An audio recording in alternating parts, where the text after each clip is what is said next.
À la découverte de la capoeira ce soir avec Jennifer Sativi.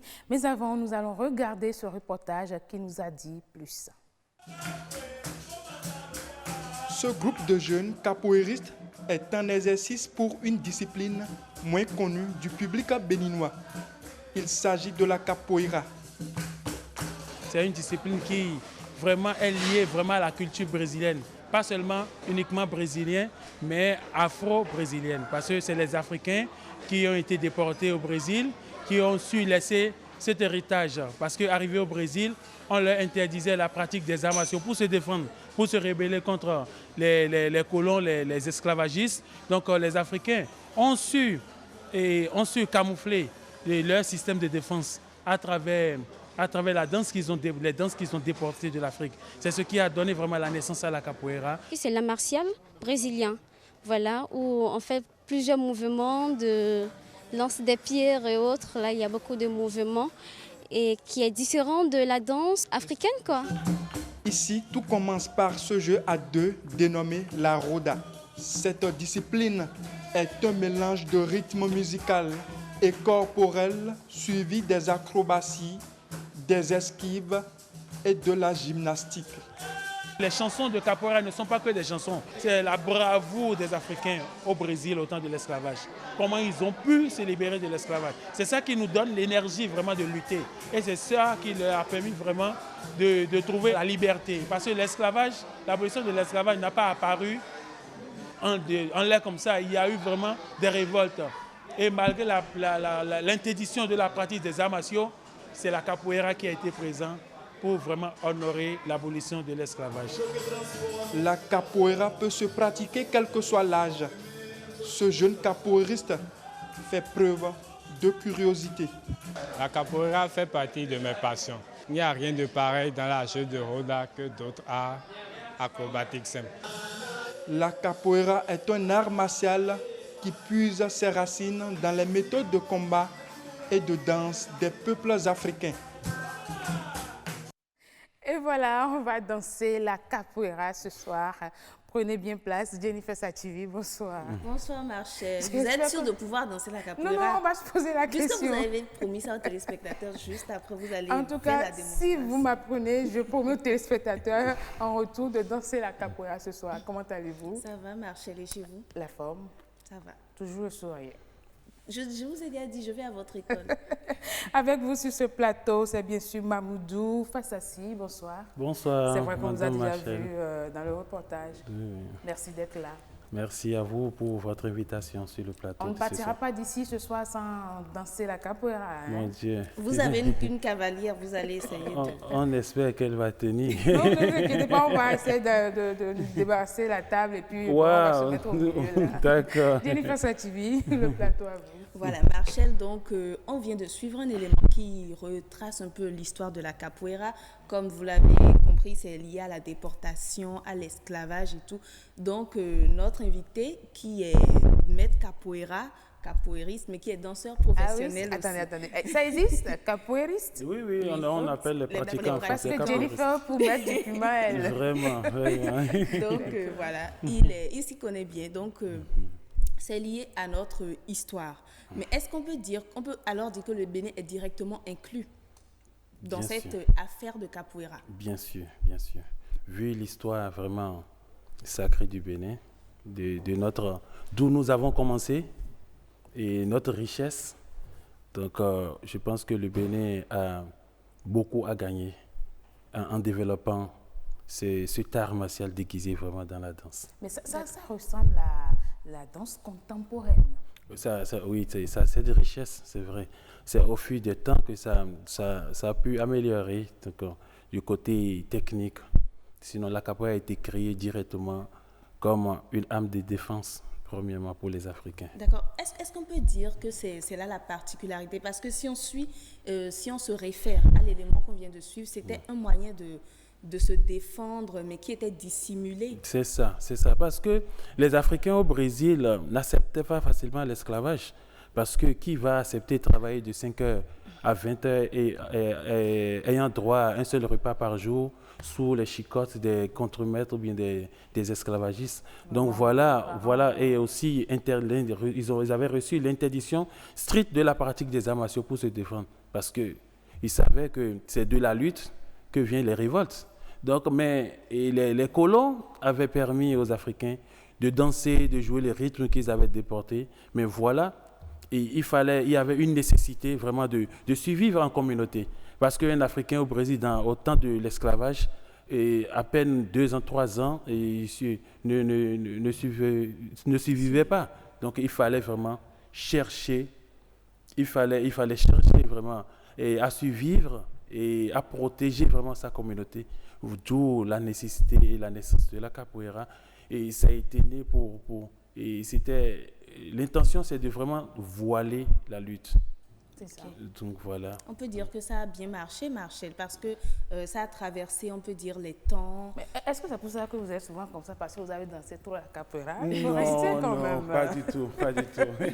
D'accord. Voilà, donc la capoeira a quand même a bien marché, parce que ça a traversé les temps, plusieurs générations et oui. ça continue. Oui, parce que ça a traversé plusieurs générations, pas tout simplement, mais il faut revenir dans l'histoire où le Brésil aussi avait voulu, et à travers l'histoire de l'esclavage, avait voulu supprimer la capoeira. Parce que lorsqu'ils avaient remarqué que c'était une lutte vraiment pour se défendre, et ça les empêchait vraiment de faire leur commerce. Donc, ils avaient lutté contre la capoeira. Donc, finalement, nos Noirs ont été démasqués. Vraiment. Mais ça n'a pas empêché la promotion. C'est ça, à quel moment est-ce que la capoeira a été reconnue ou bien est arrivée dans l'art culturel africain, mais au Bénin précisément? Au fait, moi, j'ai commencé mon travail déjà en 2001. Ça fait beaucoup, hein? Ça fait beaucoup. Donc j'ai commencé parce que je voulais vraiment pratiquer la capoeira. 18 ans? Vous êtes formé ici? Oui, je me suis auto-formé. Ah, carrément? Oui, je me suis, parce qu'il n'y avait pas de maître. Lorsqu'on allait sur l'Internet, on voyait que la capoeira était déjà développée en Europe. Dans les salles de sport, il y avait des professeurs, des maîtres brésiliens qui vraiment étaient partis aux États-Unis, en Europe, pour développer la capoeira. Mais l'Afrique n'a pas connu cette chance. Donc, il fallait nous-mêmes et vraiment lutter pour l'apparition de cet art dans notre pays. Et après, vous vous êtes perfectionné. Je me suis perfectionné grâce à l'ambassade du Brésil qui s'était implantée en 2007. Et j'ai eu l'honneur de rencontrer le ministre du Brésil de ce temps et le gouverneur de l'État de Bahia, où l'ambassadeur leur a proposé que voilà, M. Fassassi veut pratiquer la capoeira. Il a commencé sur l'Internet, il a eu des élèves, il a eu du succès. Il nous a présenté des démonstrations. Voilà, il veut un maître pour poursuivre sa formation. Voilà, d'où l'idée était venue en 2009. Nous avons reçu le maître, l'expert du Brésil. Après, j'étais allé vers le Brésil pour perfectionner. De temps en temps, j'allais au Brésil, je faisais venir le maître. Et on a eu, après ça, 10 ans de collaboration avec l'expert. Est-ce qu'une fois au Brésil, vous vous êtes rendu compte que ce que vous développez ici comme danse était pratiquement la même chose ou bien il y avait une différence? C'était la même chose. C'était la même chose parce que moi, j'étais déjà doué en athlétisme, aux acrobaties, donc c'était facile pour moi d'apprendre. D'accord. Justement, je suis tentée de vous demander alors, c'était quand la première fois, parce que si ça fait aussi longtemps, c'était quand la première fois que vous avez entendu parler de la capoeira, parce que pour certaines personnes comme moi, ça ne fait pas si longtemps. Ça fait surtout pas 18 ans en tout cas. En tout cas, moi j'avais connu... Vous voulez dire que ça a trait à votre âge? J'avais connu la capoeira en 96-97. J'étais au collège, j'ai suivi le film. Okay. Only the Song, c'était sur la capoeira. Donc là, j'étais épaté de voir vraiment une si grande élégance dans une discipline et l'expression corporelle était vraiment à la hauteur de ce que moi je voulais. D'où j'étais tombé amoureux de la capoeira. Et vous êtes resté jusqu'à ce jour? Après, oui, c'est ça. Et après quelques temps, j'avais commencé par faire les recherches pour savoir s'il y avait des maîtres au Bénin, voilà qu'il n'y en avait pas. Et je me suis accroché à l'Internet. D'accord. Mais est-ce que les gens s'y intéressent de Justement, plus en plus? c'était Oui, ma oui, je question pense aussi. que d'autres même voulaient la capoeira depuis leur jeune âge, mais lorsqu'on se rend compte, ils s'adonnent vraiment à cette discipline. Même les enfants adorent la capoeira. Mais à voir les images, on a beaucoup plus tendance à croire que c'est pour les corps sylvestres, pas comme, pas des gens comme Jennifer et Machel. Mais je pense qu'on est tous les mêmes sur le plan. Avec Jennifer, on a le même équilibre corporel. Je pense que tout le monde peut pratiquer la capoeira. Ah oui, Mais ça dépend. Hein, il faut juste avoir l'envie de commencer et la passion d'évoluer, c'est tout. mais est-ce que vous avez une école de formation au Bénin? Oui, oui, oui, on a une école à Kadjaou, à Revive là, précisément. Il y a le centre de capoeira. L'autre chose, c'est on se rend compte qu'il y a une philosophie derrière la capoeira. Moi, je me demande, est-ce que ça a pris naissance depuis les plantations ou je ne sais pas, où nos ancêtres travaillaient et ça a été transmis de génération en génération? Oui, en réalité, il y a une philosophie dans la capoeira et cette philosophie, c'est la vie en communauté, en société. Donc, une philosophie de grandir ensemble, une philosophie de jouer ensemble, de se protéger ensemble. Donc, il y a une grande philosophie derrière la capoeira qui a commencé au temps de l'esclavage. Donc, il fallait vraiment protéger sa communauté parce qu'il y avait le danger qui rôdait autour avec l'esclavage où les experts en capoeira peuvent fuir, aller s'entraîner et revenir protéger leur communauté. Donc, il y avait ça là.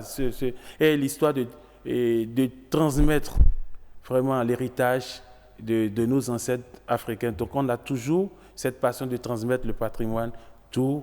Et la capoeira a gardé vraiment tout son temps. Donc, et sa enseigner la culture. capoeira ne se résume pas rien qu'à la danse. Il y a toujours cet enseignement qui vraiment, accompagne. qui tourne autour, qui accompagne. Ce n'est pas seulement la danse, ce n'est pas seulement les arts martiaux. Il y a vraiment la vie en communauté, la vie sociale. Quand on voit ça, on a beaucoup plus l'impression que c'est un moyen d'autodéfense. Exactement. C'est un moyen d'autodéfense, et surtout, pas seulement d'autodéfense, pour se divertir, s'épanouir, mais en même temps en apprenant à lutter au cas où il y aura le danger qui rôde. C'est vrai que j'avais promis aux téléspectateurs qu'on allait danser la capoeira, mais c'est une question de temps là. On va remettre ça demain, Marcel. Justement, c'est une question de temps. Demain, on est là encore sur ce plateau pour danser de la capoeira. Merci beaucoup à vous. Merci Mamoudou à vous. Fassassi, Merci. je rappelle que vous êtes danseur professionnel. Jennifer Sativi. Oui, Marcel, ce qu'on peut retenir et ce que j'ai retenu de ce plateau, c'est qu'en fait, on peut dire que la capoeira, c'est notre chose. En tant que descendants d'esclaves, d'anciens esclaves, en tant qu'Africains, en tant que Noirs, on peut dire que la capoeira, c'est comme un patrimoine pour nous. Merci, M. Fassassi, de nous avoir apporté tous ces éclaircissements. Merci de nous avoir reçus, beaucoup, Jennifer. Marcel. À demain. À demain, Marcel. Merci beaucoup.